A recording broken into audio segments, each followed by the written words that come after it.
commandant. Ou mon colonel, mais dites commandant. À la marine, c'est commandant. Bonsoir. L'épidémie de coronavirus continue de faire de nombreuses victimes à travers le monde. Le Cameroun n'est pas épargné, même si les chiffres concernant les cas guéris donnent de l'espoir et font espérer des lendemains meilleurs à notre pays. À côté, l'on peut tout de même s'interroger sur la décision des pouvoirs publics de ne plus du tout communiquer sur le nombre de malades et de morts.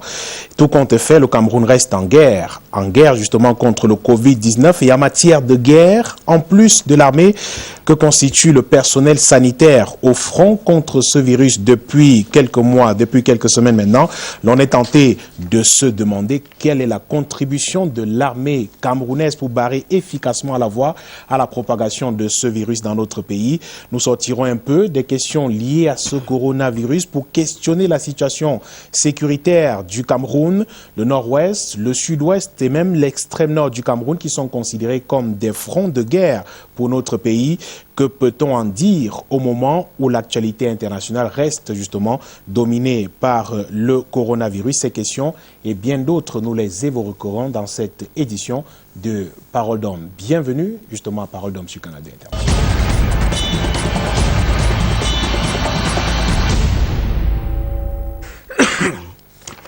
Bonsoir à toutes et à tous et bienvenue. Notre invité de ce soir s'appelle Cyril Serge Atonfac. Bonsoir et bienvenue. Bonsoir Michael.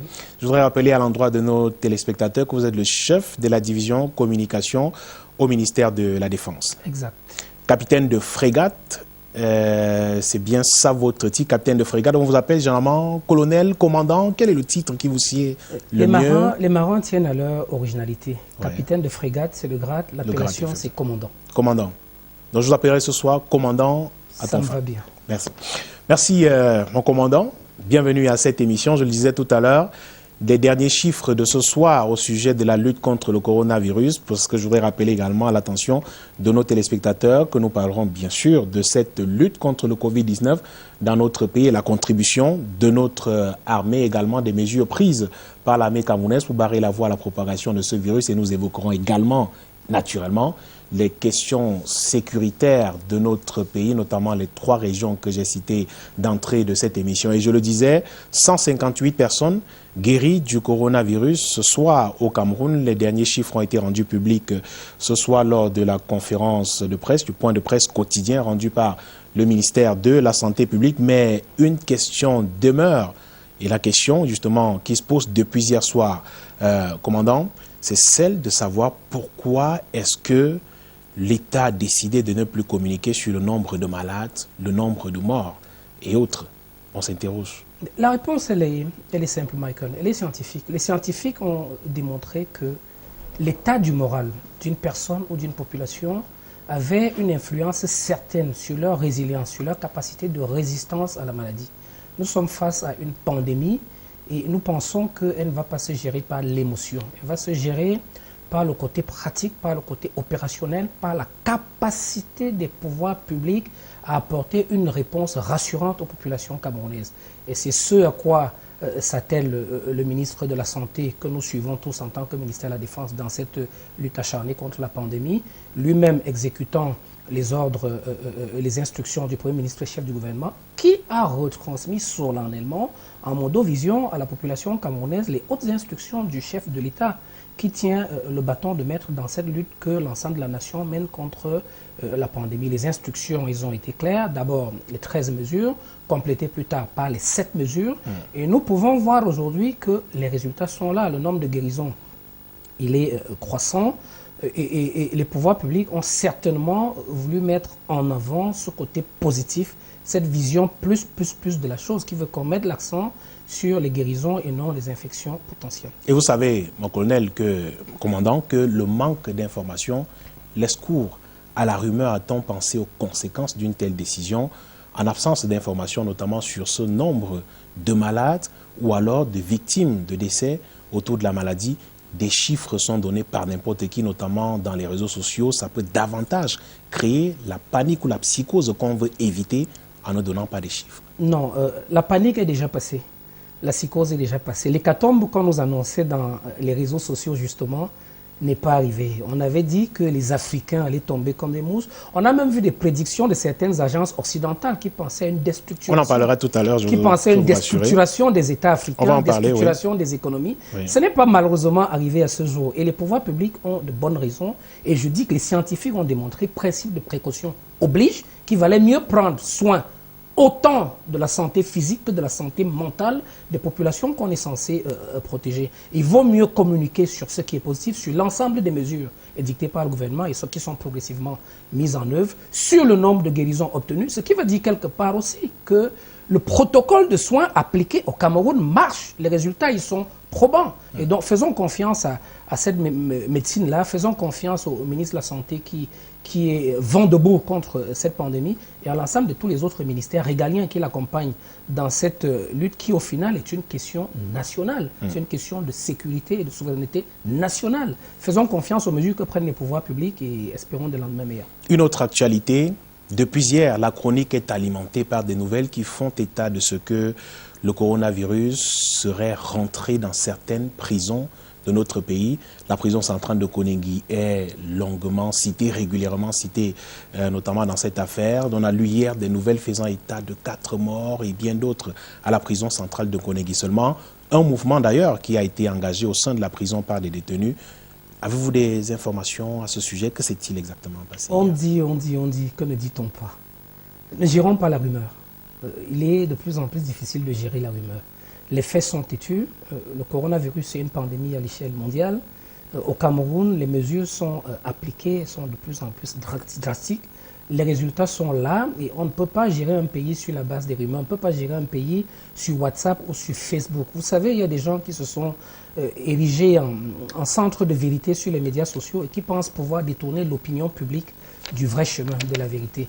Il n'en est absolument rien. S'il y avait quelque chose de pareil, les pouvoirs publics auraient pris les devants et des mesures auraient certainement été prises comme correctif à ce qui pourrait arriver. Il va sans dire qu'aujourd'hui, et peut-être qu'il faut que je précise que les forces de défense et de sécurité associées à l'administration pénitentiaire oui, travaillent main dans la main. Elles ont mis en place un comité scientifique ad hoc qui travaille main dans la main, évidemment en liaison avec le ministère de la Santé qui conduit la lutte pour qu'on puisse, le cas échéant, adapter l'ensemble des mesures aussi bien au milieu carcéral que dans les casernes militaires et chez les militaires en opération. Je pense qu'on en reparlera. Le ministère de la Justice, justement, à ce sujet, commandant Atonfak avait d'ailleurs été revenu sur de nombreuses mesures pour désengorger les prisons et bien d'autres. On a l'impression qu'on n'en est pas jusqu'ici.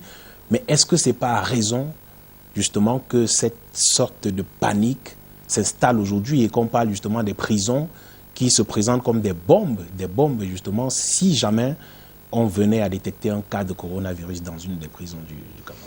La décongestion des prisons, telle qu'annoncée par le ministre de la Justice, garde des Sceaux, ministre d'État, ministre de la Justice, garde des Sceaux, est en train de se mettre en place. Il a annoncé des mesures, il a donné des instructions sur le terrain qui sont certainement en cours d'application et dans quelques semaines, on aura certainement des résultats. Mais comme on a dit d'entrée de jeu dans cette émission, nous devons focaliser sur tout ce qui est positif et penser, et je voudrais rassurer ici que les forces de défense et de sécurité, je l'ai déjà dit, mais c'est peut-être bien d'insister dessus, ont mis en place un comité de vigilance scientifique qui est présidé par le ministère de la Défense, dans lequel participent la Gendarmerie nationale, la Délégation générale de la Sûreté nationale, l'administration pénitentiaire, dont l'instance fêtière est le ministère de la Justice. Ouais. Et il y a des mesures spécifiques qui sont prises, aussi bien pour les prisons que pour les casernes militaires, de sorte qu'aucun de ces deux milieux, aucune de ces deux institutions ne souffre d'un traitement disproportionné, n'est-ce pas, de la prévention et de la gestion de cette calamité. Faisons confiance au pouvoir public.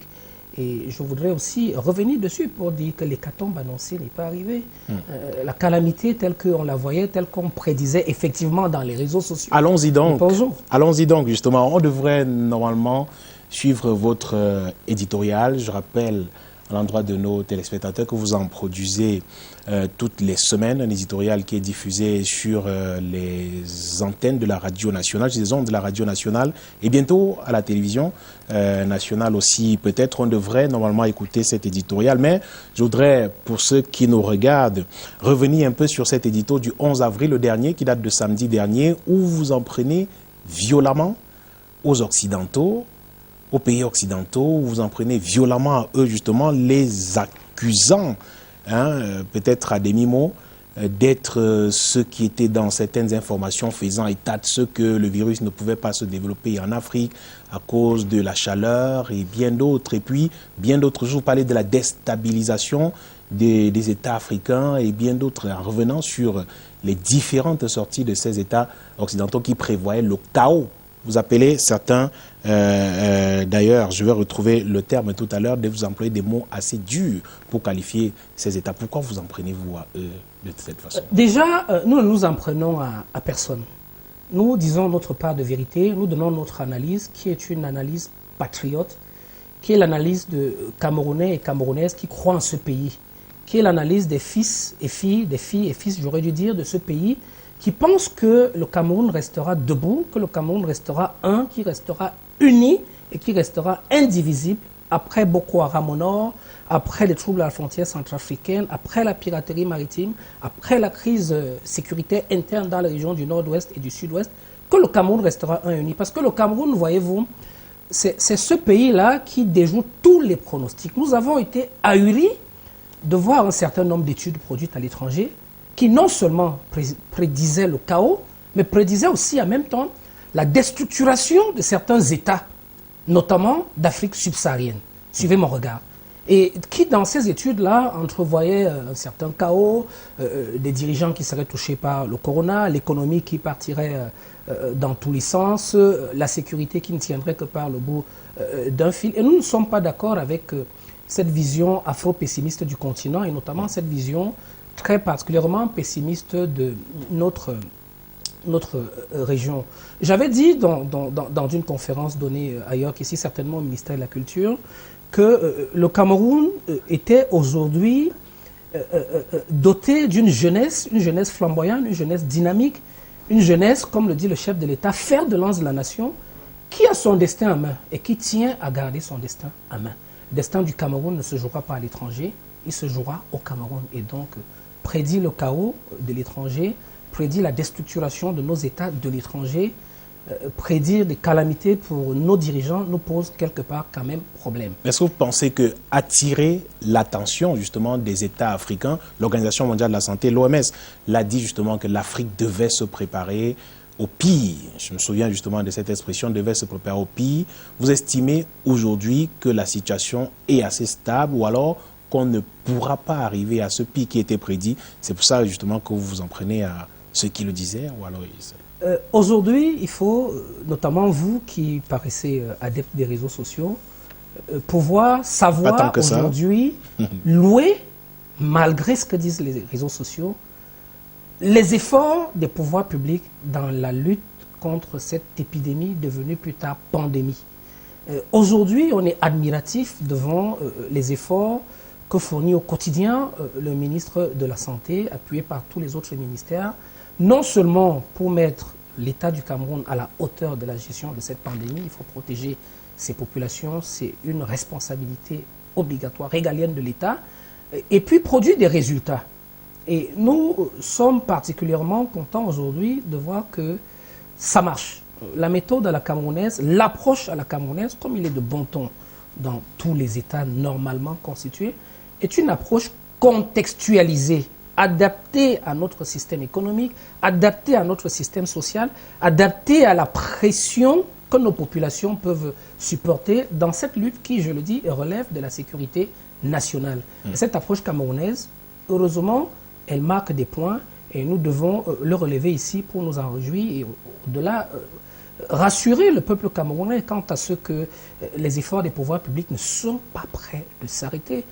Nous montons plutôt en puissance, on l'observe tous les jours et on sera, je pense, pour ma part, je suis particulièrement convaincu que l'État du Cameroun sera à la hauteur de développement de cette pandémie, quel qu'il soit. Mais est-ce qu'il suffit d'y croire, mon commandant, parce que certains scientifiques estiment justement que les lendemains, justement, peuvent être fatals, pratiquement? Les prédictions des mêmes scientifiques, il y a un mois, sont en train de changer. Les scientifiques camerounais, hein, les mêmes qui avaient prédit, le chaos, les mêmes qui avaient prévu qu'on était arrivé à la rupture du système sanitaire, sont en train de reviser leur approche aujourd'hui et de se rendre compte que la courbe de croissance de la pandémie n'est pas aussi asymptotique qu'on aurait pu le penser. Elle tarde à décoller, elle tarde à prendre de la vitesse, parce que il faut, et malheureusement, c'est ceux-là qui sont déçus de ne plus avoir les chiffres de nouvelles contaminations. Je dis, il faut regarder les choses positivement et ne pas rendre encore plus malade par l'information une population qui est déjà, comme l'ensemble de la population mondiale, particulièrement anxieuse des lendemains. Mais Le travail des pouvoirs publics, c'est de rassurer. Est-ce qu'on peut se réjouir aujourd'hui, commandant, quand on sait que le nombre de personnes testées justement sur le sol camerounais n'est pas assez élevé? On nous parle de plus de 800 personnes contaminées aujourd'hui au Cameroun et pourtant, par jour, on ne réalise pas 100 tests sur des personnes. Nous n'avons pas les mêmes chiffres. Nous n'avons pas les mêmes chiffres. Il y a une mission spéciale du ministère de la Santé, du Comité national de lutte qui a été déployée dans la ville de Douala et qui a checké et testé des dizaines et des dizaines de milliers de foyers. Et c'est une approche camerounaise, c'est une approche contextualisée qui est en train de prendre de l'ampleur et qui monte en vitesse.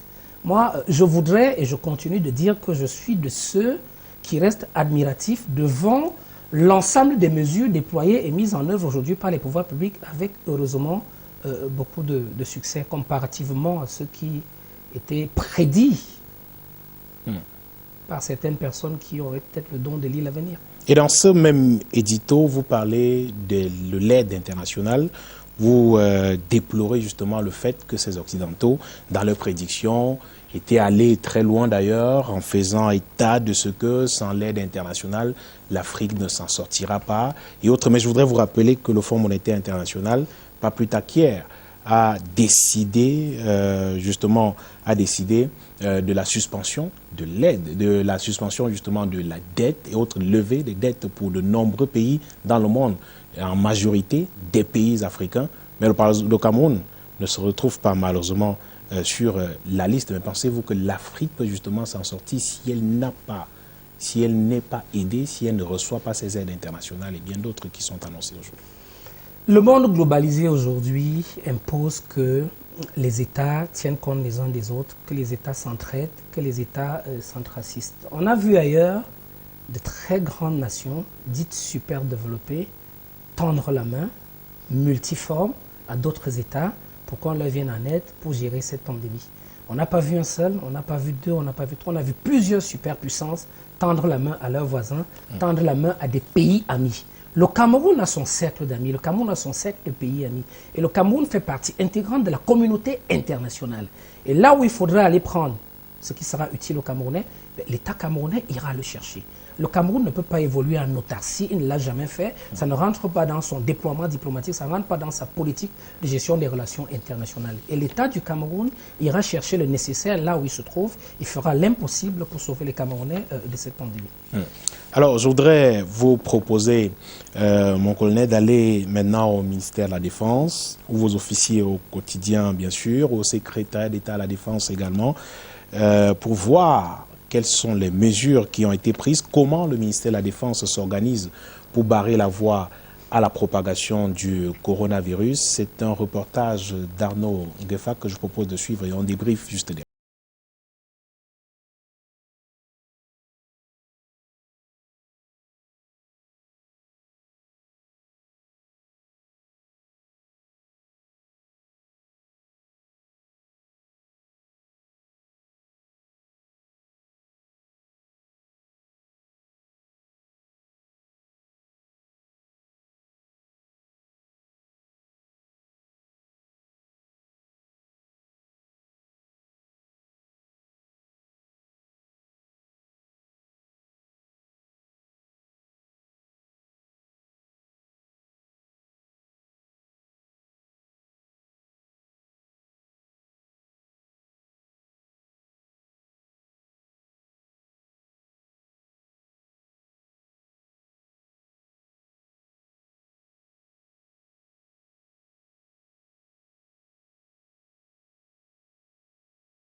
La loi du moment qui s'applique là, c'est le lavage des mains avec de l'eau coulante et du savon. Un premier filtre piéton. À quelques mètres de là, une haie constituée. Automobilistes et piétons mêlés pour un contrôle de température à thermoflash.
Interarmé, le génie des occupants a produit un dispositif sophistiqué, avant-gardiste et surtout efficace. Un travail de recherche conçu sur cette table. Pour 20 litres d'alcool, on a 1 litre d'eau oxygénée au mélange. De dessins mis en œuvre, le voici matérialisé.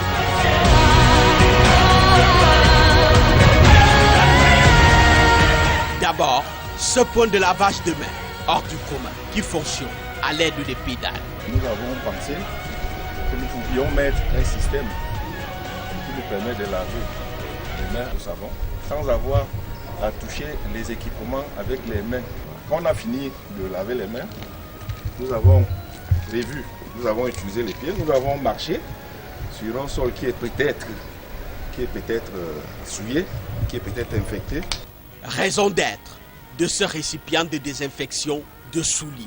L'innovation trouve son pic ici. 4 ventilateurs qui crachent la mort des virus. Adaptés à une surface de passage obligatoire, dotée d'un détecteur de présence. Nous avons 4 ventilateurs avec un produit désinfectant qui est pompé à partir des cuves qui sont au fond. L'armée est parée pour la guerre contre Covid-19. Ici, comme dans les autres corps de l'armée, la riposte est en place. Chez les sapeurs-pompiers, le principe de lavage des mains est acquis. Commodité installée à tous les coins et recoins. Direction Gendarmerie nationale. Distanciation ordonnée, 1 mètre au moins entre tous les usagers. Entrée sous condition. Respect de la distanciation sociale, lavage des mains, puis test de température. À l'intérieur, la stratégie est matérialisée. Multiplication des points d'eau, sensibilisation, tous azimuts. Toute une cellule créée pour veiller au respect strict des mesures édictées par le gouvernement. Toutes les prescriptions qui ont été édictées au niveau du Premier ministre, chef du gouvernement, ont été immédiatement mises en œuvre par la gendarmerie nationale toutes les instructions qui ont été répercutées par le ministre délégué à la présidence chargé de la défense s'agissant de la lutte contre le coronavirus ont également immédiatement été mises en œuvre au niveau de la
Merci à Arnaud Gueffa pour ce magnifique reportage au ministère de la Défense. Mon commandant, je voudrais poser une question. Direction du matériel militaire, des appareils sophistiqués, un dispositif totalement différent de celui qu'on a vu dans d'autres directions, la direction de la santé militaire par exemple, ou alors la division de la communication, même à la gendarmerie nationale, des ventilateurs, des produits fabriqués sur place. Il y a du deux poids, deux mesures dans ce qui se fait pour la protection. Pas du tout. Pas du tout. Je suis d'ailleurs bien flatté par cette question parce que vous tombez justement sur le piège de la notion de montée en puissance.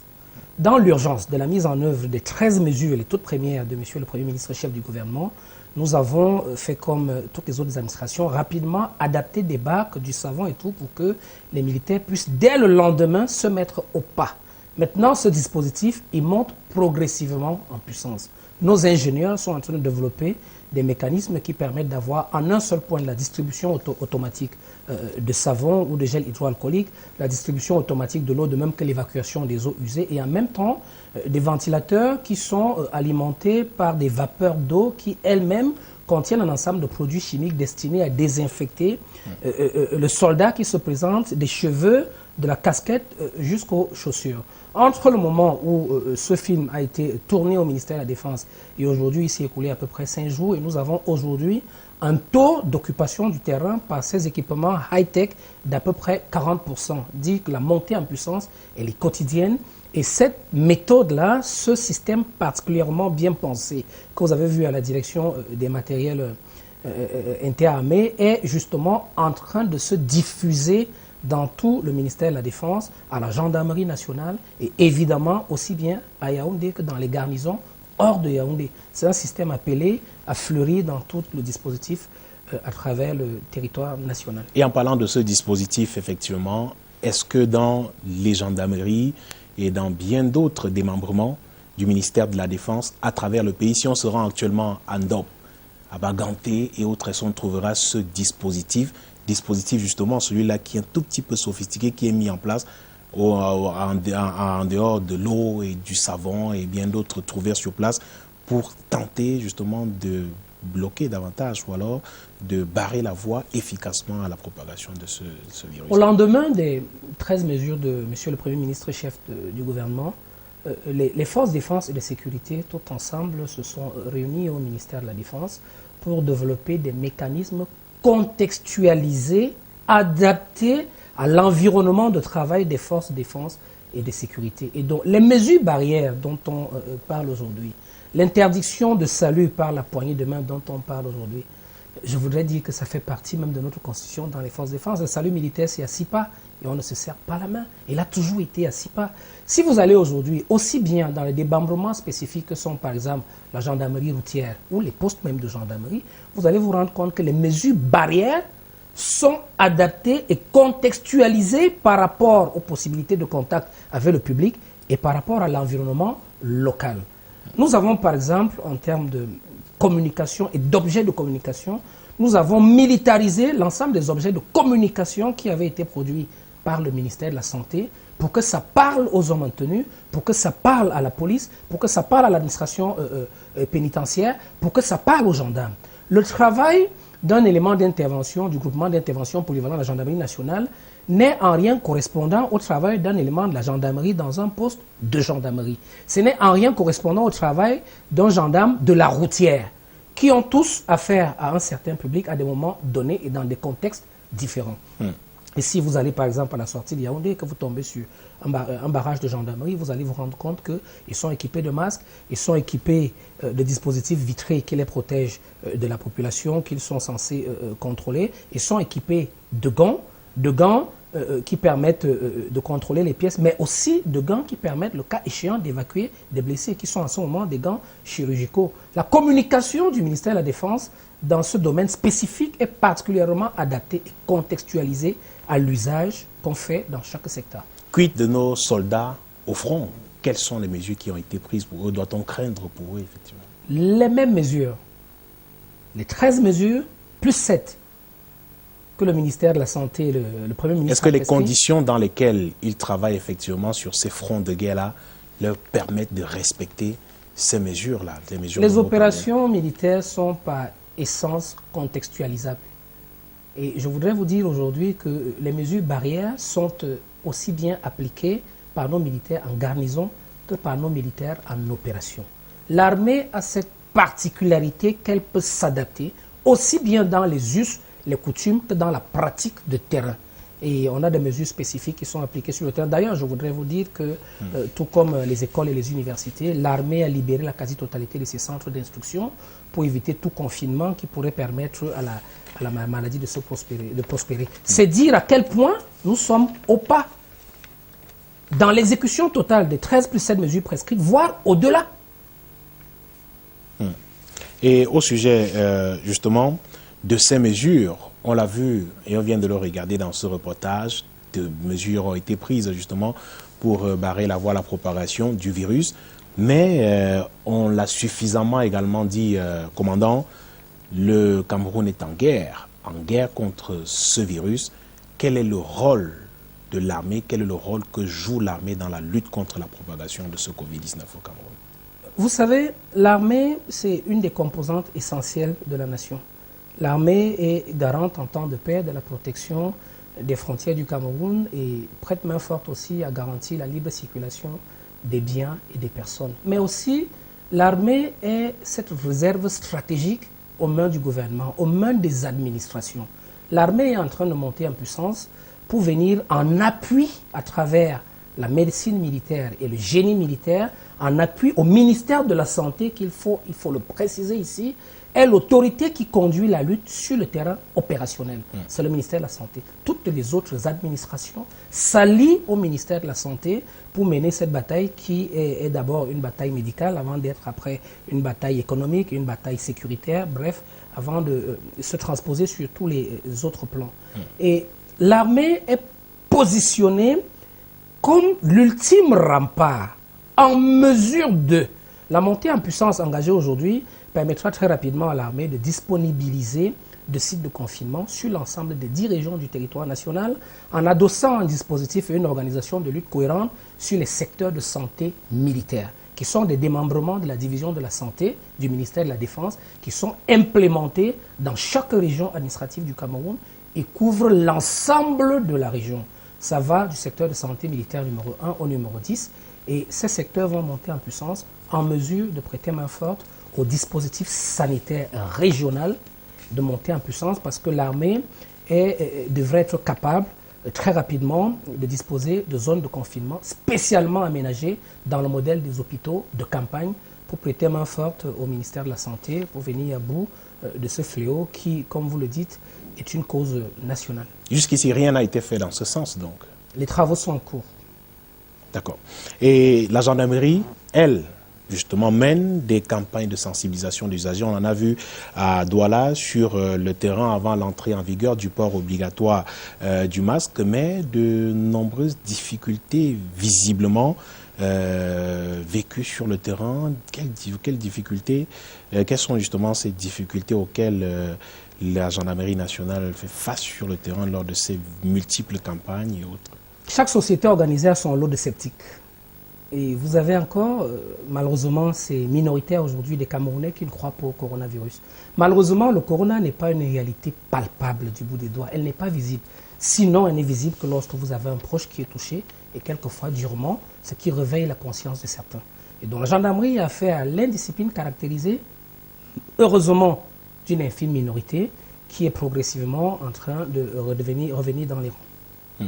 Et comment peut-on expliquer, selon vous, et selon les informations qui vous reviennent du terrain, cette sorte de réticence des Camerounais à se conformer aux mesures du gouvernement?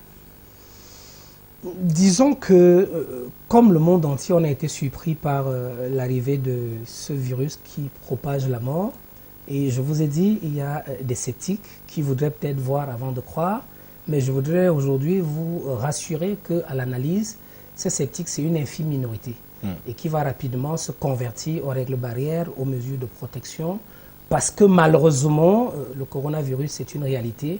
Et quelquefois, il y a malheureusement des cas de décès pour rappeler aux sceptiques qu'il ne s'agit pas d'une blague. Mais rassurez-vous, des études de terrain que nous conduisons pratiquement tous les jours pour étudier l'opinion et le comportement des citoyens, il s'avère que c'est une infime minorité, c'est une toute petite minorité. Au-delà du travail mené par la gendarmerie et même par notre police, la police nationale sur le terrain, des plaintes des usagers reviennent de temps en temps, des usagers justement qui se plaignent de certains abus orchestrés par ces éléments de la gendarmerie nationale, que ce soit des usagers de la route et bien d'autres qui procèdent à certains abus, des arnaques et bien d'autres sur le terrain. Avez-vous eu vent de ces informations, de ces plaintes qui se font de plus en plus récurrentes depuis le début de cette pandémie? Je voudrais dire que les forces de défense et de sécurité, que ce soit la gendarmerie, c'est un corps social, à l'image même de notre société.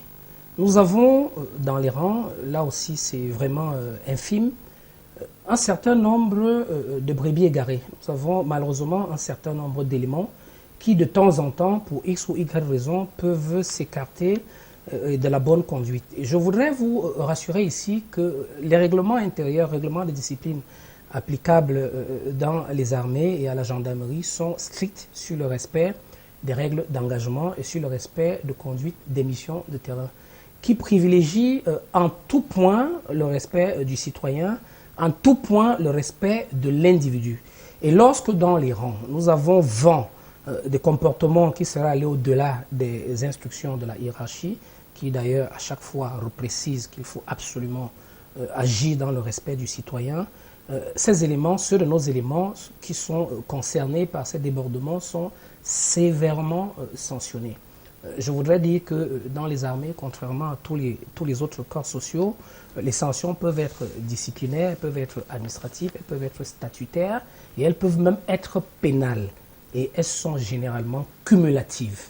C'est dire que pour une même faute commise, le militaire ou le gendarme est 10 fois plus pénalisé lorsqu'il est reconnu qu'il a tort que le citoyen ordinaire. Et rassurez-vous, lorsque la hiérarchie avant d'un cas, la réglementation est tout de suite mise en branle et l'élément est sorti des rangs et il doit s'expliquer. Et le cas échéant, s'il est avéré qu'il a eu un comportement déplacé ou inapproprié, les sanctions lui sont immédiatement appliquées avec des conséquences sur sa solde, sur ses avancements, sur sa carrière. Vous pouvez imaginer que ce n'est pas une partie de plaisir. C'est, nous sommes contents de le dire, une infime minorité qui peut de temps en temps sortir du rang, malheureusement. Puisque vous avez parlé de réglementation tout à l'heure, je voudrais vous faire réagir, commandant Tofax, sur cette question. Pendant que l'armée se bat effectivement et au front pour combattre le Covid-19, également les médecins, on l'a suffisamment dit tout à l'heure, il y a une sorte de polémique qui est née il y a quelques jours au sujet d'une note du ministre de l'administration territoriale adressée à certains à certains partis politiques qui organisaient des collectes de fonds et bien d'autres pour venir en aide aux populations, pour lutter bien sûr contre le Covid-19 et également une passe d'armes qu'on observe depuis quelque temps entre certaines formations politiques et le ministère de l'administration territoriale qui, ces formations politiques ne veulent pas absolument se conformer à ce que dit le ministère de l'administration territoriale. Est-ce que selon vous, cette sorte de guéguerre devrait avoir lieu en ce moment où tous, justement, où nous tous nous battons bien sûr contre ce Covid-19? Est-ce que ce type de guéguerre est de bon ton en cette période précise? D'abord, je voudrais vous rassurer, l'armée ne fait pas de politique. L'armée ne se mêle pas du politique. L'armée camerounaise est une armée engagée sur plusieurs fronts. Peut-être que c'est le moment de le dire aux Camerounais. Sur le plan interne, l'armée est engagée depuis de longues années à l'extrême nord avec Boko Haram, qu'il combat heureusement avec beaucoup de victoires et territoire national. On en parlera tout à l'heure. Qui sont tenus, on y reviendra. À la frontière de l'Est, je ne vais pas m'étendre dessus. On y reviendra aussi. La frontière est tenue. Sur le plan maritime, on a fait des progrès énormes, soit pris comme Cameroun seul ou avec les États voisins. Le plan d'eau est tenu. Et dans la région du nord-ouest et du sud-ouest aussi, on est aujourd'hui admiratif devant les résultats obtenus par l'armée. Je voudrais aussi vous dire que la même armée est engagée sur des fronts extérieurs.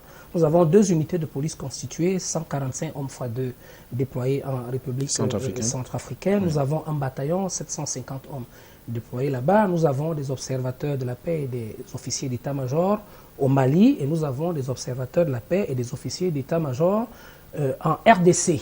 C'est vous dire un peu que cette armée-là qui est déjà suffisamment occupée, d'une part, apporter assistance aux pays voisins ou lointains parce que son expertise est reconnue par les États, les Nations Unies et qu'on fait appel à elle pour intervenir dans la vaste scène de restauration de la paix à travers le monde.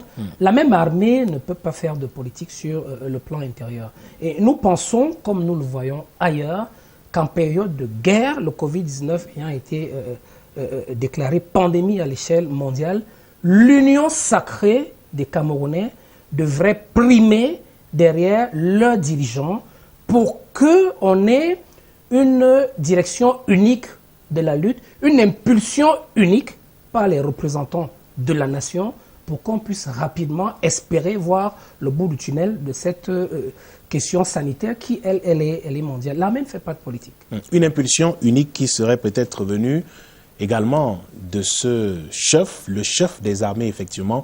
Beaucoup se demandent où est passé le capitaine des troupes, le chef des troupes. Où est-il au moment où l'armée se bat justement pour combattre le Covid-19? Où est le chef des armées? Où est passé le président de la République?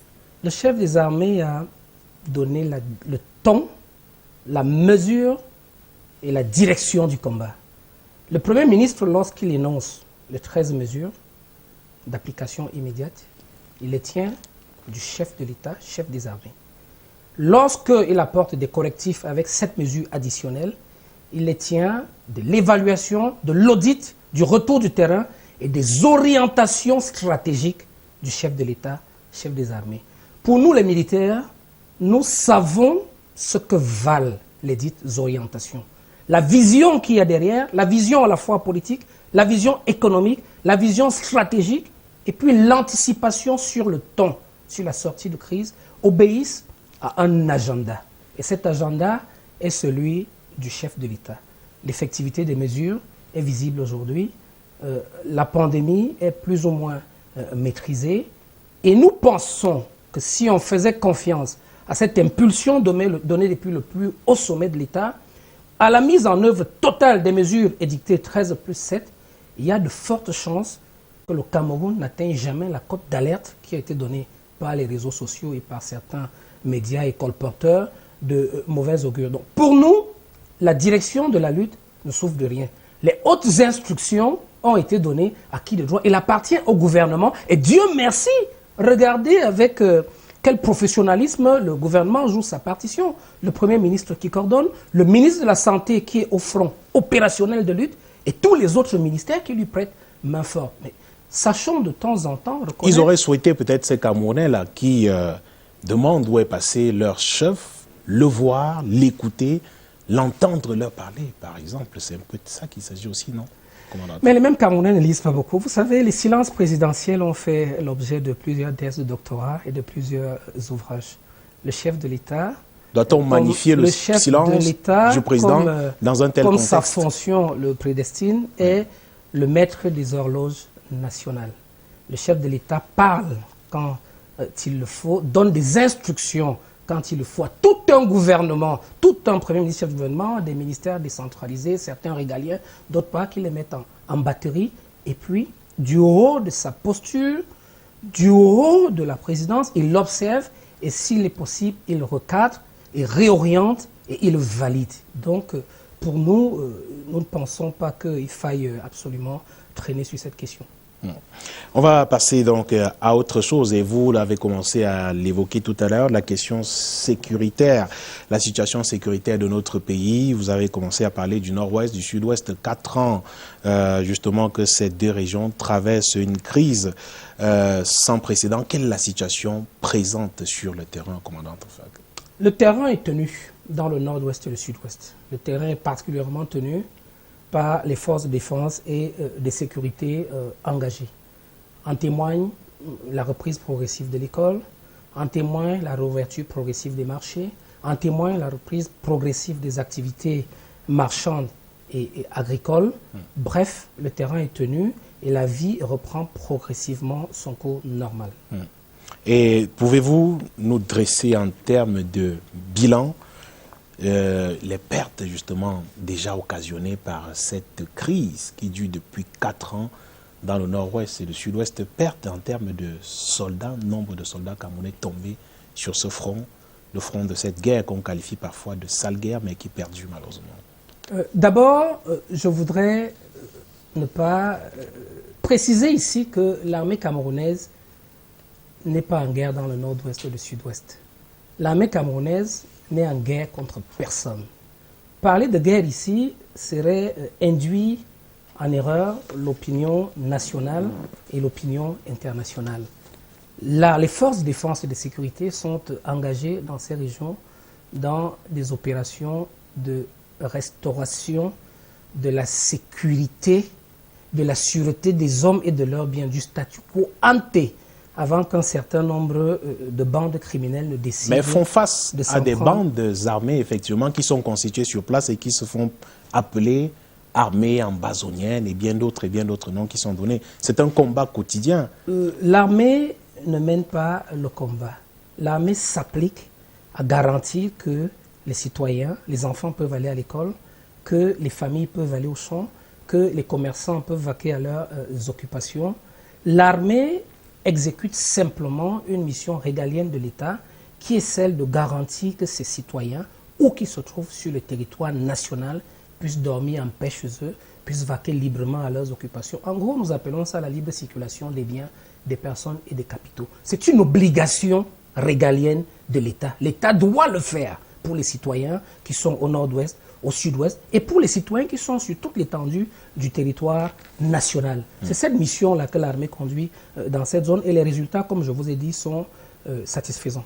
Satisfaisant, commandant, satisfaisant, mais on vous dira justement que tout ce que vous avez cité tout à l'heure, permettre aux gens, aux enfants d'aller à l'école, permettre aux citoyens de circuler librement, ça n'est pas effectivement le cas dans certaines localités du nord-ouest et même du sud-ouest. Peut-être dans certaines villes de ces deux régions, la libre circulation, oui, elle est effective. Mais au moins, l'école, ça fait pratiquement 4 ans que les enfants ne sont pas allés à l'école. Mais vu ainsi, est-ce qu'on pourrait dire que la situation est justement, que les résultats sont satisfaisants sur le terrain aujourd'hui, comme vous dites? Je persiste, insiste pour dire que les résultats sont satisfaisants.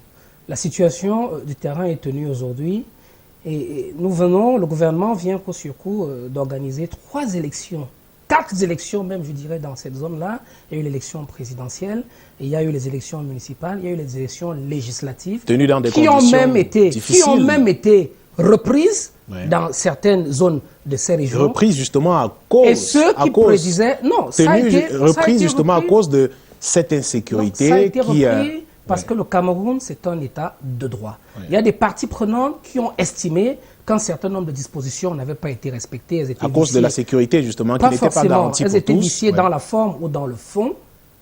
Et les sachants ont estimé que, à cause de ces vices, les élections devaient être reprises. Elles ont été reprises. Et ceux qui prédisaient le chaos se sont retrouvés avec des élections qui sont déroulées non pas une fois, mais 2 fois. Et aujourd'hui, on a des représentants Avec élus. quel taux de participation, on a envie de vous demander, vous parliez de l'élection présidentielle tout à l'heure, avec un taux de participation extrêmement faible parce que les populations, craignant justement des mots d'ordre de ces combattants séparatistes, là sont restées chez elles et ne sont pas allées aux élections. C'est votre vision. Et donc, je disais que la vie reprend tellement bien dans ces zones-là qu'on a pu y tenir dernièrement des élections législatives. On a même pu les reprendre pour satisfaire des doléances d'un certain nombre de parties prenantes qui n'avaient pas été satisfaites du premier processus. Et on a eu des résultats et les représentants du peuple sont aujourd'hui à l'Assemblée nationale et les populations des zones dans lesquelles les élections ont été reprises ont la possibilité aujourd'hui que leur porte-voix, que leur porte-parole portent leurs vœux, portent leur volonté dans la représentation nationale qui est l'Assemblée nationale. Nous voulons aujourd'hui pouvoir nous réjouir et regarder plutôt le verre en le considérant à moitié plein qu'à moitié vide. Vous savez, au Cameroun, il y a malheureusement une immense majorité de la population qui pense que le verre est à moitié plein et une infime partie d'irréductibles qui le verront toujours à moitié vide. Nous sommes de ces positifs-là qui pensent que les choses s'améliorent et le terrain montre qu'effectivement les choses s'améliorent. Commandant Tofak, notre armée a-t-elle du mal à vaincre les sécessionnistes dans le nord-ouest et le sud-ouest? Vous savez, il est toujours particulièrement difficile pour chaque armée, et dans le cas présent c'est notre armée, de gérer des situations sécuritaires avec ses propres enfants. Le contexte des régions du nord-ouest et du sud-ouest, où nous sommes dans des opérations de restauration de la sécurité-sûreté quotidienne, n'a rien à voir avec le contexte de l'extrême nord où nous sommes en guerre. Et oui, sur le front de l'extrême nord, on y reviendra, nous sommes effectivement en guerre. On en parlera, oui. Mais dans le nord-ouest et sud-ouest, nous avons affaire à nos propres enfants. Un seul mort, quel que soit le côté, et c'est déjà trop, c'est inadmissible. Et l'armée essaye tant bien que mal de garantir que la majorité silencieuse des citoyens, parce qu'il faut bien le dire, l'immense majorité silencieuse des citoyens, croit en la République, croit aux valeurs républicaines du Cameroun, croit au paix, travail, patrie, croit au vert, au jaune. Chante au Cameroun, berceau de nos ancêtres, avec fierté, la poitrine bombée et la tête levée. Cette majorité silencieuse-là n'est pas celle qui pose problème. Une bande de délinquants, pseudo-sécessionnistes, mais en réalité aujourd'hui des brigands, des preneurs d'otages qui les libèrent contre rançon au quotidien, ne peut pas mettre en avant une pseudo-cause pour justifier la criminalité de bas étage qui est le lot de leurs activités quotidiennes. Et nous ne permettrons à personne d'ériger cette criminalité de bas étage en quelconque revendication d'une autre nature. C'est ça la vérité aujourd'hui. Et ne me dites pas que vous ne connaissez pas, dans vos amis ou dans vos proches, quelqu'un qui n'a été victime de ces prises d'otages quotidiennes-là ou de ces vols à répétition, des vols armés. C'est de ça qu'il s'agit aujourd'hui. C'est une criminalité résiduelle qui va progressivement s'estomper parce que les forces de défense et de sécurité travaillent à ce que le calme revienne totalement et bientôt on n'en parlera plus. On a envie de vous demander, travail depuis 4 ans effectivement, sauf que la situation sur le terrain, vous-même vous l'avez décrit tout à l'heure avec ces prises d'otages, avec demande de rançon et autres, se poursuit. La situation se poursuit effectivement sur le terrain et du coup les populations, elles, se posent des questions, à savoir l'armée qui est supposée garantir leur sécurité. Où en est-elle? C'est pour ça que je vous ai posé la question tout à l'heure de savoir si notre armée a du mal à vaincre ces forces séparatistes dans le nord-ouest et le sud-ouest. Vous n'avez pas lu l'histoire de l'armée camerounaise. Vous n'avez pas lu son histoire. L'armée camerounaise a été créée à l'aube des indépendances en 1959 exactement et bâtie, architecturée sur le concept armée-nation, défense populaire. En gros, vous êtes un défenseur de la République, de votre posture. Et cette armée-là a développé le concept d'armée-nation, armée et citoyen. Lorsque je vous parle de la majorité silencieuse, vous observerez aujourd'hui que sur le front de l'extrême nord, on a des comités de vigilance de citoyens volontaires qui se portent au rang pour assister les forces de défense et de sécurité, produire du renseignement, veiller sur les localités et leurs villages. Mais vous observerez aussi avec moi, mais ça, peut-être que vous refuserez de l'accepter ou que vous refusez de le voir, que dans beaucoup de villages, les populations qui exercent leur mission de défense populaire se sont levées pour arrêter à main nue les criminels de leur village et les remettre aux autorités. À la prison de Bamenda-Odio ou à la prison centrale de Boya, nous avons beaucoup de bandits, de criminels dits sécessionnistes, arrêtés à main nue par les populations et remises aux autorités. Mais heureusement, à côté aujourd'hui aussi, et je voudrais vous dire que peut-être que vous vous attendez à ce que l'armée camerounaise vous étale un bilan guerrier d'une quelconque victoire militaire. L'armée est déployée dans le nord-ouest et du sud-ouest pour gagner des cœurs. Nous travaillons tous les jours à vaincre les réticences, à vaincre le mal pour gagner les cœurs des Camerounais, parce que celles et ceux-là qui ont choisi de sortir du cadre de la République pour s'en prendre à la République 4 ans, ça n'a pas beaucoup duré, mon commandant. Sont des brebis égarés que le chef de l'État appelle tous les jours à retrouver le droit chemin. Le chef de l'État a tellement souhaité appeler au droit chemin qu'on a fini par l'appeler, et je pense bien que ça lui sied bien, de mendiant de la paix. Oui. Il a ouvert à Boya un centre de DDR, à Bamenda un centre de DDR, qui ne désemplissent pas. Je voudrais pouvoir vous dire aujourd'hui, avec, comme on dit dans l'armée, le torse bombé, que ces centres de DDR ont commencé à placer les combattants. J'appellerai pas combattants. C'est l'expression consacrée malheureusement à l'ex-combattant. Il ne s'agit pas de combattants. Les ex-délinquants, on a commencé à leur trouver du travail. Il y a un certain nombre de sociétés parapubliques au niveau de la région, à Bafoussam, qui ont recruté plusieurs dizaines, au niveau de Douala, qui ont recruté plusieurs dizaines. Et tous les jours, il y a des jeunes Camerounais dans cette zone qui sortent de la brousse pour rejoindre volontairement le centre de DDR et qui acceptent, pour ceux qui ont les compétences, de travailler en placement ou qui acceptent des petites formations spécialisées dans ce qu'ils aiment, qui sont déjà lancées à la date où je vous parle. Je voudrais vous inviter une fois de plus à regarder le bon côté des choses et à ne pas croire, n'est-ce pas, donner forcément ce large crédit-là que vous semblez donner aux réseaux sociaux. Ou, peut-être pas les réseaux sociaux, mon commandant, et peut-être la situation en elle-même sur le terrain. Mais je vous repose la question, permettez-moi d'insister.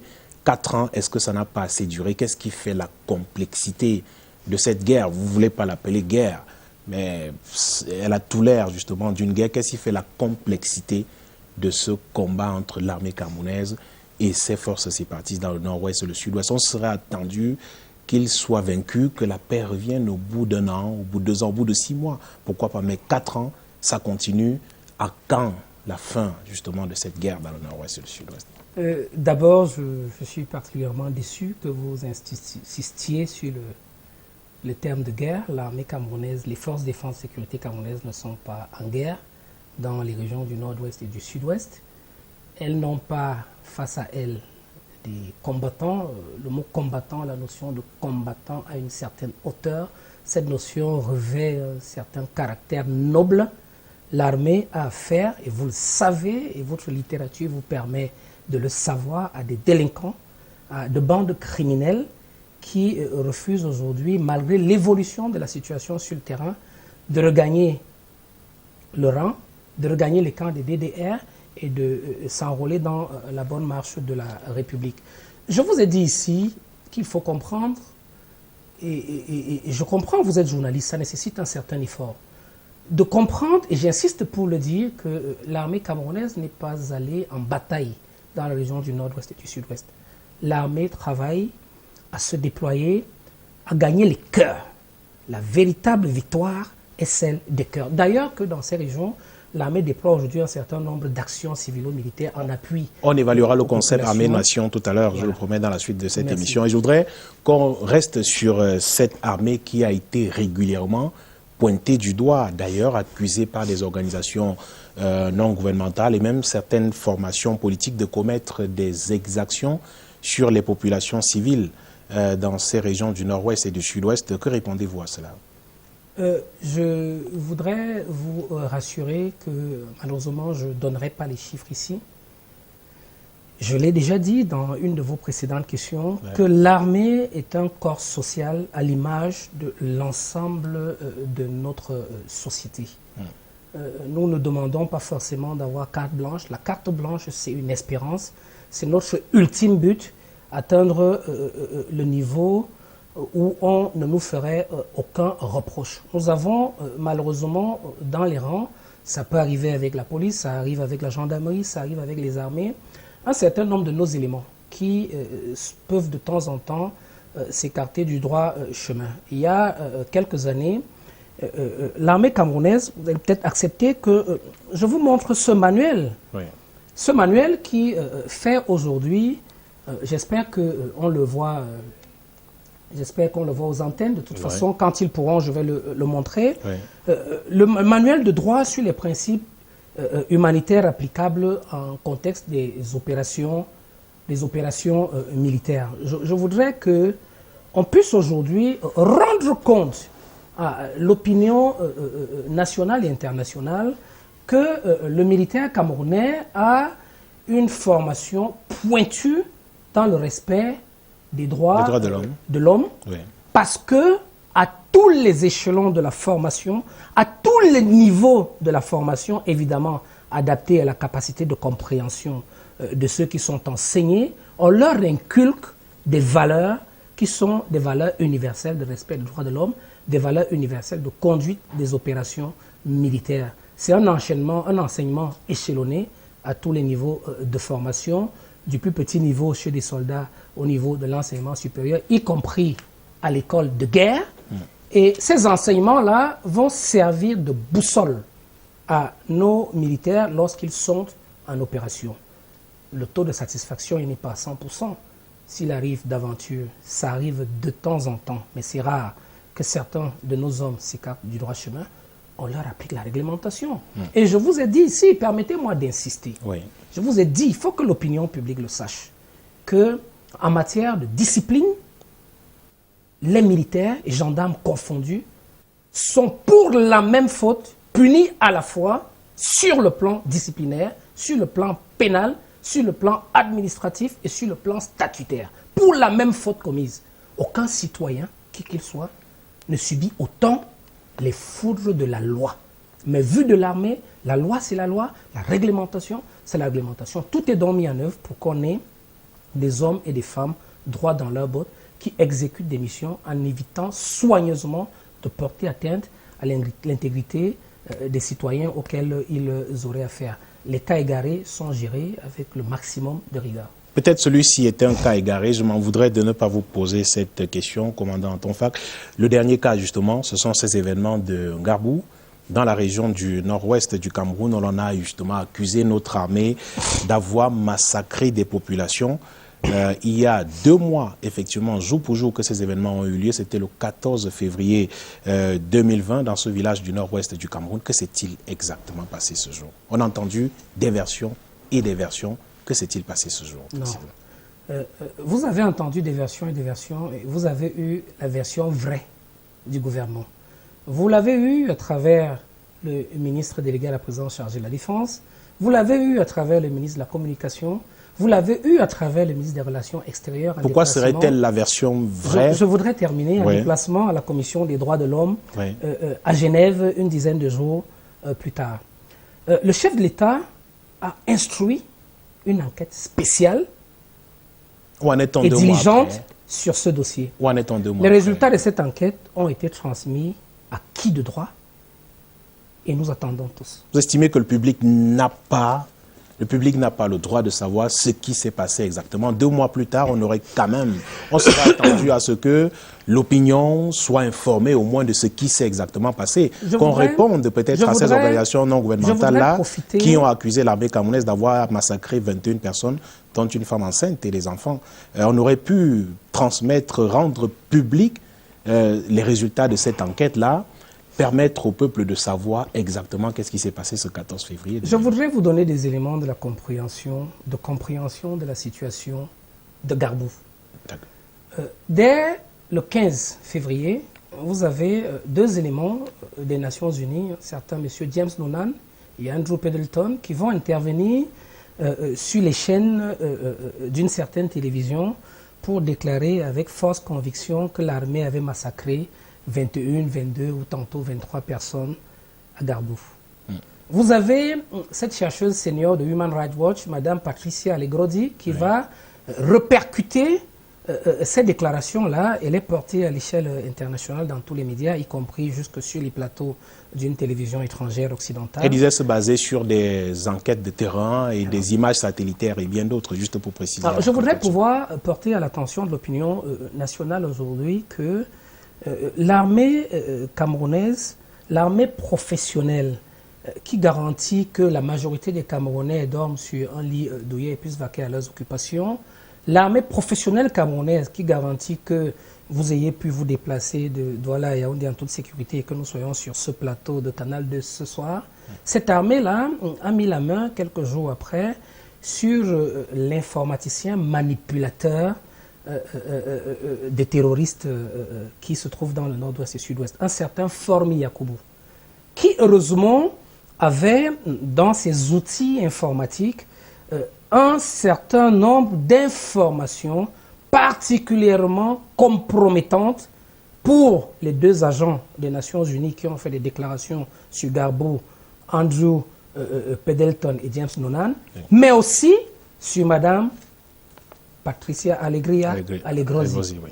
qui malheureusement commandite dans leurs échanges la production d'images choquantes de corps calcinés, de maisons brûlées, pour pouvoir densifier son rapport.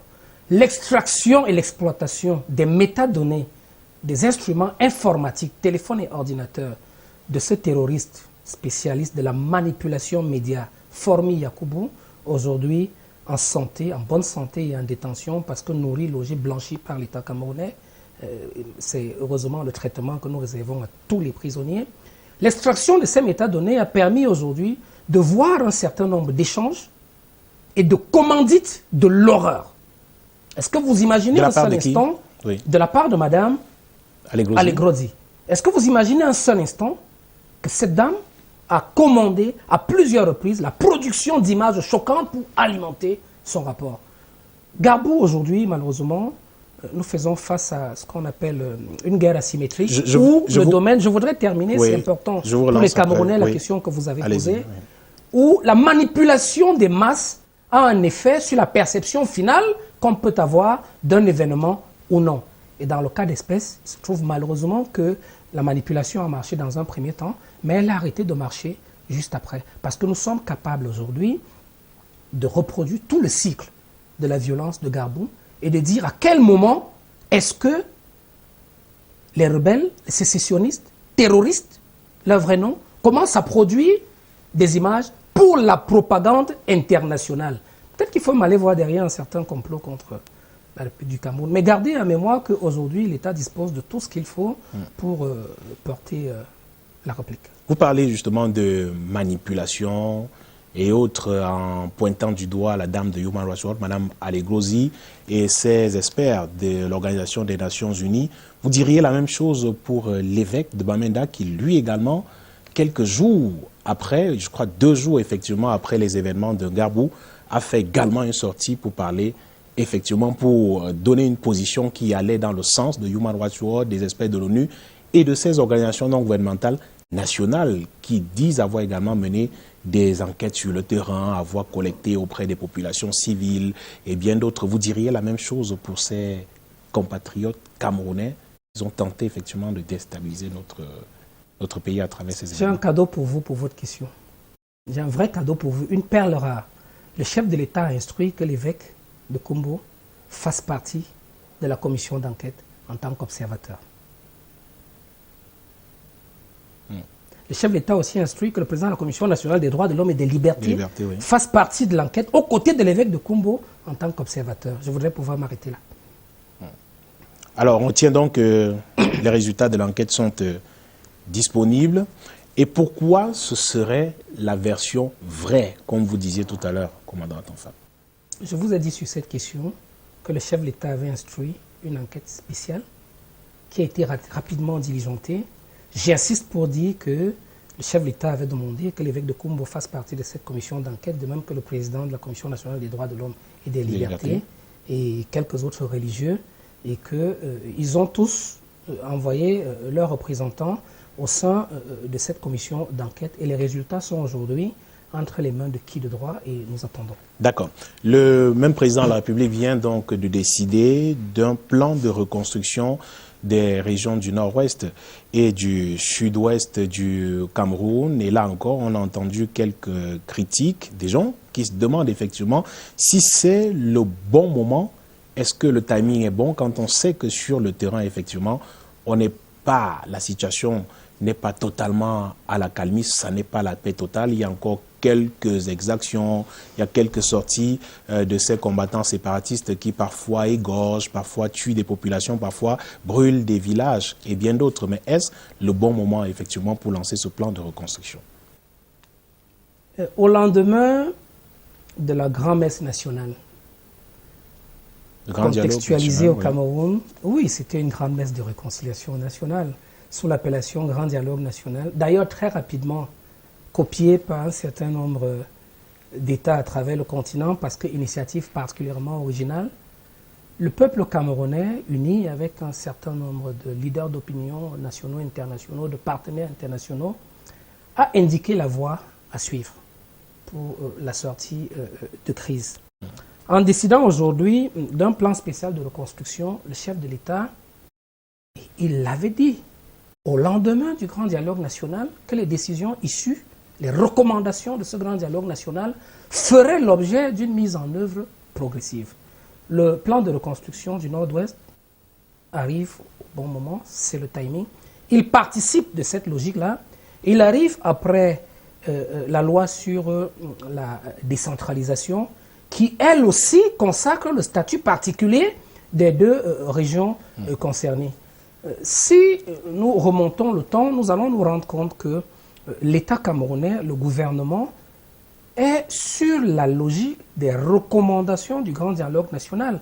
On a même presque envie, à un moment donné, de dire les décisions du Grand Dialogue National. Lorsqu'on regarde la cadence avec laquelle le chef de l'État instruit leur mise en œuvre, on est tenté de penser que c'était impératif, alors qu'il ne s'agissait que des recommandations qui laissaient libre cours à sa décision.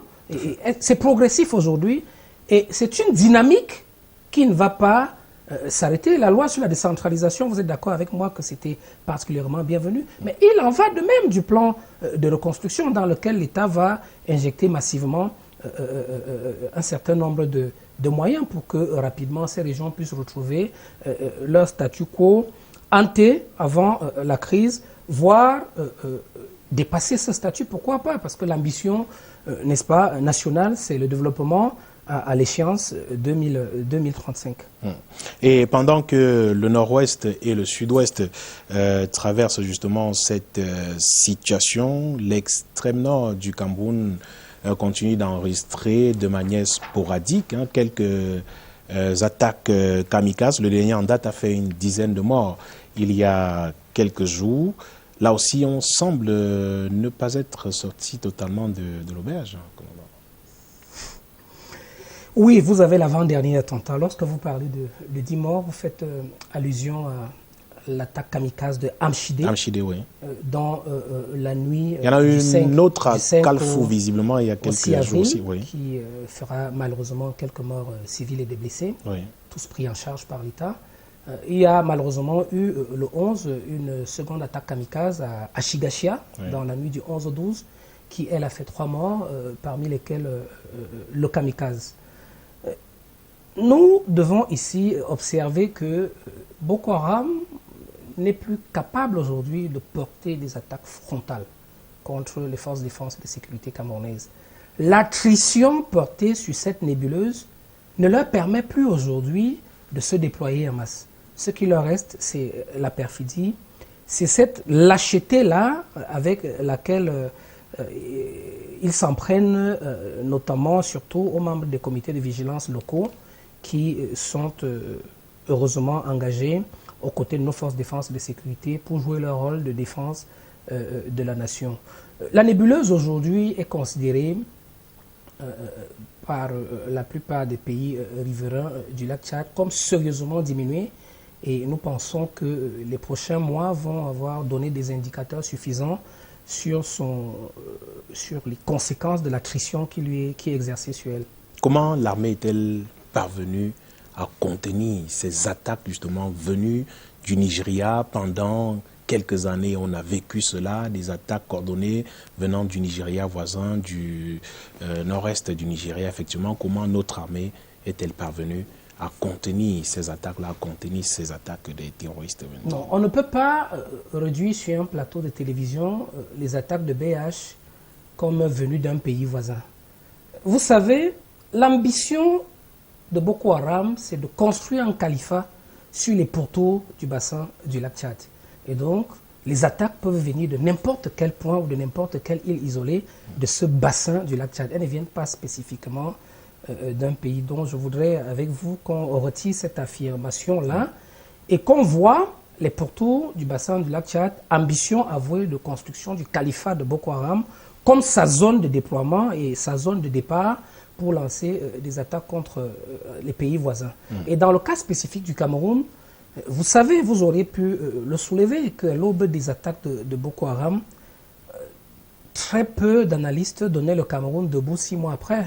On a vu un certain nombre de dieux vaudous sur les réseaux sociaux annoncer que c'était fini pour l'État camerounais. Malheureusement, personne n'a pris en compte, et je vais heureusement revenir dessus pour insister, le caractère visionnaire du chef de l'État qui a construit un outil de défense adapté, contextualisé et à la mesure de toutes les menaces auxquelles le Cameroun peut faire face au moment de la construction, avec une projection dans l'avenir, parce que l'histoire aujourd'hui donne raison au chef de l'État qui, dès 2001, a impulsé ce qu'on appelle la réforme des armées, avec les 21 textes initiaux de 2001 et les textes conséquents modificatifs ou complémentaires. C'est dire que cette vision-là, de celle de construction d'une armée professionnelle, avec des unités spéciales aguerries, je voudrais ici pouvoir citer, pour que le peuple camerounais le sache, le travail efficace qu'effectue le bataillon d'intervention rapide, le BIR. Je voudrais citer à côté de toute une autre unité spécialisée, le BETA, bataillon des troupes aéroportées. Je voudrais citer le bataillon spécial amphibie. Et je voudrais citer toutes nos brigades là, qui sont au front, chacune dans sa zone de compétence, et qui relèvent d'un dispositif et d'un maillage territorial dont l'architecte,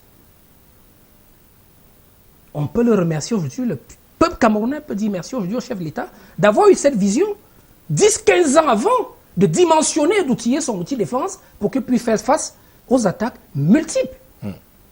Moi, je disais encore à mes étudiants récemment que, peut-être parce que je suis camerounais, mais nous sommes pratiquement le seul pays attaqué sur 4 fronts principaux. Quelle résilience nationale! Le Camerounais devrait être fier d'être camerounais. Boko Haram au nord, pas 1 centimètre carré du territoire occupé. La frontière centrafricaine, elle est tenue. On en parle, oui. Le plan d'eau, il est tenu. Les régions administratives du nord-ouest et du sud-ouest, retour progressif à la paix. Mais quel État! Et puis, c'est peut-être l'occasion aujourd'hui de dire merci à ceux qui nous dirigent et qui nous gouvernent. Vous avez tous les ministres concernés par les compétences légales de la protection du territoire camerounais qui abattent un travail de titan. Vous avez le grand maître, le chef de l'État, qui, pareil pour le Covid, parce qu'il faudrait aligner le Covid comme une 5e menace, la menace nationale, qui donne des orientations, qui donne une vision à long terme, qui donne des axes stratégiques d'effort. Il ne reste plus qu'à mettre en œuvre. Et je peux vous assurer que, en matière de lutte contre le Covid, tout comme en matière de lutte contre l'insécurité au Cameroun, chaque fois qu'on a mis en œuvre les mesures du chef de l'État, chaque fois qu'on a transformé en dispositif pratique sa vision, le Cameroun a eu raison, comme c'est le cas aujourd'hui sur tous les fronts que je viens d'énumérer. En parlant de ce Covid, on va sortir peut-être par là, puisque vous êtes revenu sur la question. Avez-vous aujourd'hui conscience de l'impact que peut justement avoir la propagation de ce Covid-19 sur les zones de conflit que nous venons de citer, le nord-ouest, le sud-ouest et même l'extrême nord du Cameroun? La propagation du Covid ne se pose pas en termes de zones. C'est une question érigée au niveau du Cameroun en question... Je parle spécifiquement des zones de conflit. C'est une pour question le cas du nord-ouest et du sud-ouest. Érigée au Cameroun en question de sécurité nationale. Oui. L'État camerounais est en train d'injecter des moyens.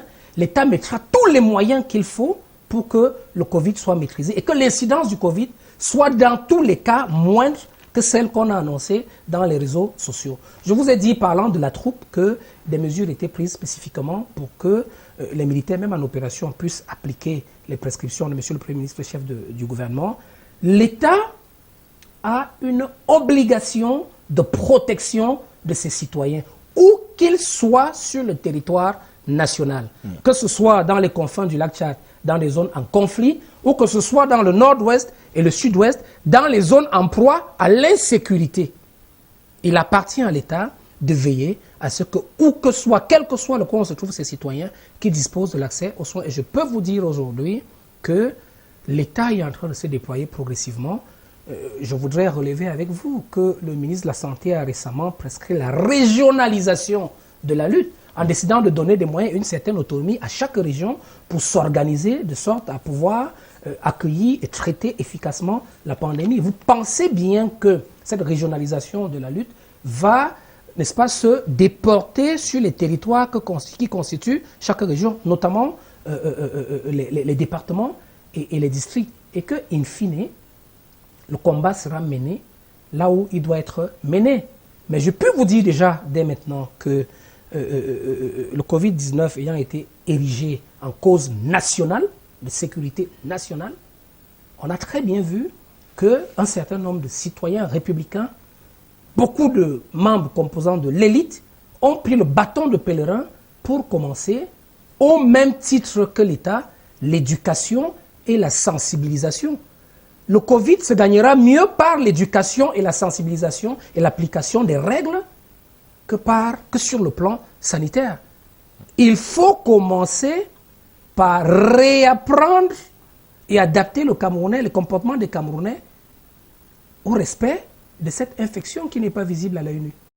Et lorsque nous aurons réussi la sensibilisation et l'éducation, on peut être absolument sûr que sur le plan sanitaire, on recevra moins de cas dans les hôpitaux. Et si d'aventure il y a des cas, on peut être sûr, et on a les résultats aujourd'hui, que les protocoles sanitaires appliqués en République du Cameroun, ils marchent. Je ne suis pas médecin, je ne sais pas de quoi se constitue, mais les résultats sont là. Et je vous posais la question tout à l'heure sur les zones en crise, parce que des spécialistes estiment effectivement que les régions du nord-ouest et du sud-ouest aujourd'hui, les populations de ces deux régions doivent être considérées comme des personnes particulièrement vulnérables, parce que en temps de conflit, effectivement, les hôpitaux, la capacité de fonctionnement des hôpitaux est amenuisée, les difficultés, outre le plateau technique qui se trouve parfois défaillant, et bien d'autres. Et que pour cela, au moins, ces deux régions devraient recevoir une attention particulière des pouvoirs publics qui sont dans la guerre, dans la lutte contre ce Covid-19. C'est ce que fait le gouvernement. Je ne sais pas ce que vous demandez d'autres gouvernements. Le gouvernement, aujourd'hui, a une politique délocalisée, décentralisée, de lutte contre le Covid-19. Et il vous souviendra que le gouvernement projette en ce moment l'opérationnalisation des hôpitaux de campagne. Ces hôpitaux-là qui peuvent être construits en un laps de temps, contextualisés, dimensionnés au contexte de la zone ou du foyer chrysogène dans lesquels ils vont être construits pour prendre en charge la population. De ce côté, ça ne nous pose absolument pas de problème. L'armée est prête avec le génie militaire et la santé militaire et la santé opérationnelle pour prêter main forte à l'architecte de la lutte sur le plan national, le ministre de la Santé qui conduit le volet opérationnel de la lutte sur le terrain. À chaque fois qu'on aura besoin d'ériger un hôpital de campagne quelque part, ça se fera soit par les structures spécialisées du ministère de la Santé, soit par les structures spécialisées du ministère de la Défense. Mais je puis vous rassurer aujourd'hui, venant du ministère de la Défense, que toutes les dispositions sont prises pour que partout sur le territoire camerounais où émergera un foyer du virus, qu'on puisse rapidement déployer au plus près de ce foyer les mécanismes et structures sanitaires nécessaires pour prendre en charge. Qu'en est-il des déplacés, des réfugiés et bien d'autres? Je pense au camp de Minao, par exemple. Si jamais on venait à découvrir un seul cas de Covid, vous imaginez les dégâts, par exemple. Qu'en est-il de ces déplacés? Le traitement sanitaire n'est pas discriminatoire au Cameroun. Ouais. Ils sont sur le territoire camerounais, l'État prendra toutes ses responsabilités. Le traitement sanitaire n'est pas discriminatoire en territoire camerounais. Qu'on soit dans un camp déplacé ou non, le traitement n'est pas discriminatoire. D'accord.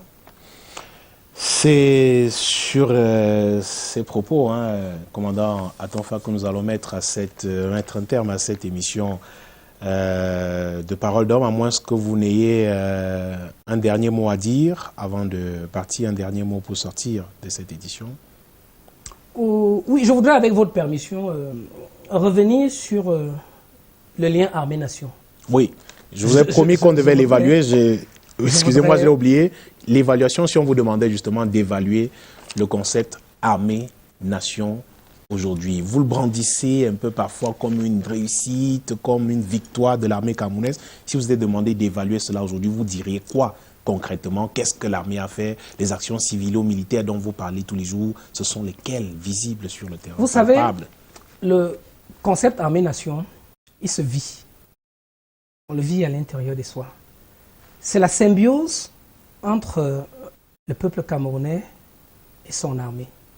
C'est la symbiose entre les terroirs camerounais et l'armée camerounaise. Vous savez, très récemment, le nom du village ne me revient pas, on a eu une unité de l'armée qui devait changer de campement d'un village à un autre dans la région septentrionale du pays. On a vu des villageois qui ont dressé des barricades pour que leur armée ne bouge pas. La scène s'est reproduite dernièrement dans le nord-ouest où une unité spéciale devait changer de lieu de campement et les populations ont contraint cette unité à rester sur place. Le lien armée-nation, c'est une des magnifiques réussites des autorités, des dirigeants camerounaises parce qu'elles auront réussi dans cette construction de l'armée-là, assise sur la défense populaire, la contribution de tous les citoyens, elles auront réussi à amener les citoyens camerounais à comprendre que la défense nationale est une question de tous. Ce n'est pas une question qui est abandonnée à l'armée. Et partout sur le territoire camerounais, les militaires camerounais se sentent aimés. Ils se sentent tellement aimés qu'ils acceptent volontiers, comme le disait le chef de l'État, de signer cet engagement sacrificiel. Dès le premier jour qu'ils intègrent les drapeaux, ils acceptent de donner leur vie pour la nation camerounaise. Cet engagement sacrificiel de jeunes Camerounais qui quelquefois vont jusqu'au bout parce que malheureusement ils sont atteints par la mort au cours des missions de protection et de sanctuarisation du territoire national est une parfaite illustration de ce que le jeune Camerounais peut penser de son pays et de ce que les citoyens pensent de leur armée. Le lien armée-nation au Cameroun est un lien vivace. C'est un lien fort, c'est un lien vivant qui s'alimente, n'est-ce pas, de l'amour de la majorité des Camerounais, quoi qu'on en dise, à vivre ensemble dans un État unique, unifié, un et indivisible, à chanter l'hymne national au Cameroun, berceau de nos ancêtres, et à s'incliner lorsque le vert ou jaune frappé de l'étoile dorée au milieu défile devant eux. C'est impressionnant sur le boulevard du 20 mai de voir comment, lorsque le chef de l'État s'incline devant le drapeau national, de voir comment exactement à ce moment-là, le peuple camerounais présent sur le boulevard, et je peux imaginer que c'est comme ça sur toute l'étendue du territoire, vit ce moment comme un moment de passion particulière. Parce qu'à la fin, malgré les coups de boutoir des ennemis du Cameroun, malgré les coups de boutoir des ennemis de la République, malgré les sons d'orfraie et malgré quelques oiseaux nocturnes aux chants lugubres, la République tient debout. Et certains géostratèges se posent la question de savoir pourquoi, après tout ce que le Cameroun a subi, pourquoi tous les coups de boutoir que le Cameroun a reçus, il tient debout. Il tient debout parce que le peuple et son armée font un. Merci mon commandant d'être venu à cette émission. Merci d'avoir accepté notre invitation. C'est moi qui vous remercie. Nous reviendrons à chaque fois que ce sera nécessaire pour contribuer à la compréhension des questions nationales qui interpellent les forces de défense et de sécurité. Merci Madame, Messieurs d'avoir suivi cette autre édition de Parole d'Homme. Rendez-vous mardi prochain avec un nouvel invité. Bonsoir.